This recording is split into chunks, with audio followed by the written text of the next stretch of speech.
What is the best number of reps? That, like any good answer, really depends on what it is you're going for. There are two types of muscle growth that we really focus on. One is called myofibrillar, and the other is sarcoplasmic. These are very fancy words that mean two very simple things. Myofibrillar growth is the growth of the muscle fibers themselves, the total amount of strength you can put out when lifting a heavy darn weight. Sarcoplasmic growth is the growth of the fluid in the muscles, and it makes you look big, makes you look defined, but may not actually translate into overall strength.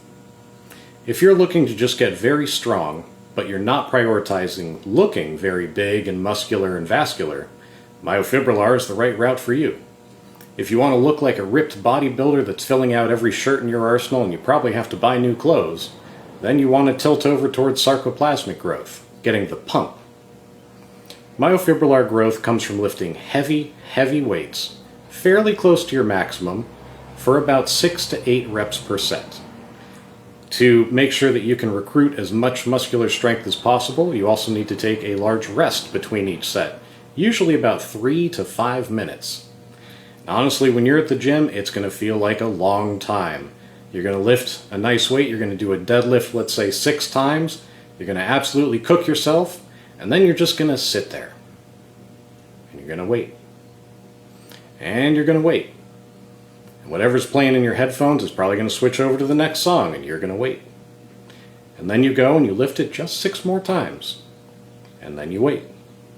And it's very slow. It takes a lot of time. But that is the best way to increase the number of fibers in your muscles that you can actually recruit to lift those heavy weights. If you're looking to get the pump, if you're looking to get real big, you flip that. You do a large number of reps with a lighter weight, let's say 10, 12, 15 reps, and you rest barely anything at all, maybe a minute, maybe 45 seconds, maybe 30 seconds, maybe you're supersetting back and forth, doing bicep curls, and as soon as you're done with that, you flip over and you do tricep presses, and then you flip it back and you do bicep curls, and then you go to overhead presses, and you keep flipping back and forth, flushing so much blood and fluid into your muscles, they look big and they hurt, and you get tired. But it's very fast, and it makes you look very big. Myofibrillar growth does tend to stay around with you for a lot longer. If you take a break from working out, if you're on a vacation, if you're taking a deload week, if you're taking a rest week, if you hurt yourself, and you take a week or 2 or 3 off, when you come back to things, you'll probably still have your strength. It may take a little bit longer to warm up, but it'll be there.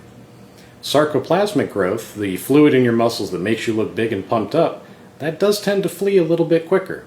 It is just fluid, it's just water weight. And over time, sorry to say it, you are just going to pee it out. Now, chasing each of these doesn't mean that you absolutely preclude doing anything in the other. If you focus on myofibrillar growth, eventually, inevitably, you're going to get big. You're going to have more fibers. Your muscles will become physically larger. If you focus on sarcoplasmic growth, your muscles will get puffy, they'll get big, and eventually as you increase the amount of weight and do more progressive overload and increase what you're lifting each time, your muscles will become stronger. But each of those requires you to prioritize what it is you're doing. There's not a very good middle ground between the two. You do tend to have to pick one or the other. Now with the big compound lifts, you're usually going to end up doing less reps than you would with the isolation exercises. So for, let's say, myofibrillar growth with a bench press, you're probably going to be doing around 6 reps, maybe as high as 8, but if you do 8, it's about time to increase the weight. You may go as low as 4, but you don't want to do any lower than 4, and you probably don't want to do more than 8. Once you do more than 8, or at the extreme end more than 10, you're really breaking into the endurance side, into the pump side, and going for the sarcoplasmic growth, and you need to up your weight. If you're going for sarcoplasmic growth, if you're doing the high intensity, high number of reps but the lower weight, and you can only lift it 5 or 6 times, well, as it turns out, you're probably just going to be focusing on the fibers, and you're not doing enough reps to actually get the pump on and make your muscles get really swollen up. Or swole, I guess, is probably where that term comes from. At the end of the day, or at the beginning of the workout, the important thing is that you focus on what it is that is right for you and your goals. I liked myofibrillar growth because I just like being strong as hell and lifting heavy things. I'm not looking to get really swole, I'm not looking to fill out my shirts.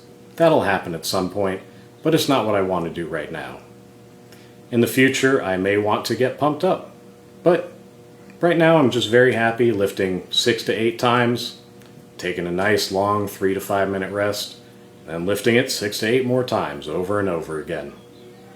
With the isolation exercises and myofibrillar growth, things like bicep curls, things like Cuban rotations, anything that targets the small muscles, you'll probably end up doing a little more reps just to get proper activation, somewhere between 8 and 10. Generally, 10 reps is the make or break point. Less than 10, but still pushing yourself nice and hard, that's myofibrillar.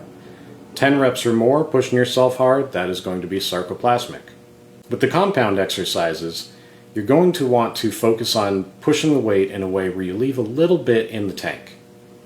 Let's say you can do 6 reps at a certain weight. Let's say you got 2 plates on there, you knock out 6 reps and you absolutely cook yourself. You can't lift it a single time.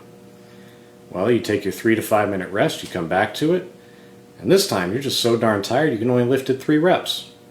So you wait again, you're still pretty cooked, you burned yourself out at the beginning. You hit it again, and this time, well, maybe you can do 4 reps, but that's it. You've hit your limit. 6 plus 3 plus 4, that was 13 total reps of volume there. It's not a lot. Instead, it's usually better for the compound exercises to leave 1 or 2 perfect reps in the tank. So if you can do 6 and absolutely cook yourself, instead do 5. Leave 1 in the tank, leave a little bit of strength on the side. That way when you come back to it after that first set, maybe you can do another 5. And you haven't burnt yourself out yet. So you take your rest, you come back to it, you do another 5, and already you're at 15. You're more than if you had burnt yourself out doing 6 reps that first set. You know, maybe you can do another one. Maybe you can do 5 sets of 5. That's 25 reps instead of 13. That's a good amount of weight that you've moved. Sarcoplasmic growth, though, doesn't quite follow those rules. You are looking to burn yourself out. You are looking to pump as much fluid and exercise as much as physically possible with a very little amount of rest. You will burn yourself out, and that is what you're going for. So whether you're going for the pump or whether you're just trying to grow the fibers and get real strong, you're going to find the benefits of each, but ultimately you're going to have to focus on which one is right for you.